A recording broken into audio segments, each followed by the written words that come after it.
Joel, I was struck by a few things there. One, the piece of information and the underscoring that this is the first time she believes NORAD has taken down an object. What is the significance of that? Well, Alicia, what this means is that NORAD has been tested for the first time in its 20-year history, and it has succeeded. But it is now a new moment, and once the test has been passed, as it has been, now there will be assessments as to how it worked. There'll be a lot of after-action discussion about what the operational program was and what the plans were ahead of time, and did they follow according to plan in terms of shooting this down. And it does go to show that right now there is closer collaboration between our defense establishments, between Canada and the U.S. than perhaps there ever has been in defending the homeland.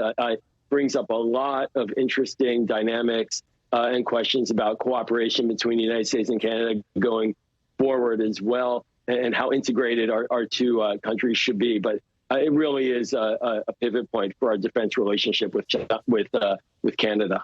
Yeah, I was struck that we didn't get a lot of information about the object itself. Of course, we have a ton of questions. One piece of information we did get was that in addition to the F-22s from the U.S., there were also F-18s from Canada involved in that approach. Another thing I was struck by, Joel, right? There was a question during the Q&A about whether or not there was any belief that this object was tied to China. You had the defense minister being very careful there, saying, we do not know, we do not have full information. There's a lot of analysis that needs to take place.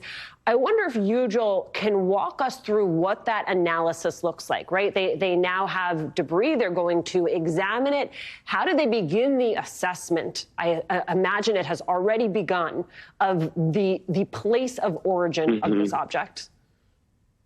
Yeah, that's right, Alicia. There's the actual materials that will be recovered. FBI teams will go up there, already there, certainly to look at the actual materials found. Have to find all of those materials. They'll take in information of what was seen by the pilots, as was discussed earlier by Dan, and the F-22s, and what they were experiencing when they were watching these objects in the sky. They'll certainly create new diagrams and maps of how these objects got there, and try to construct a full understanding of these objects.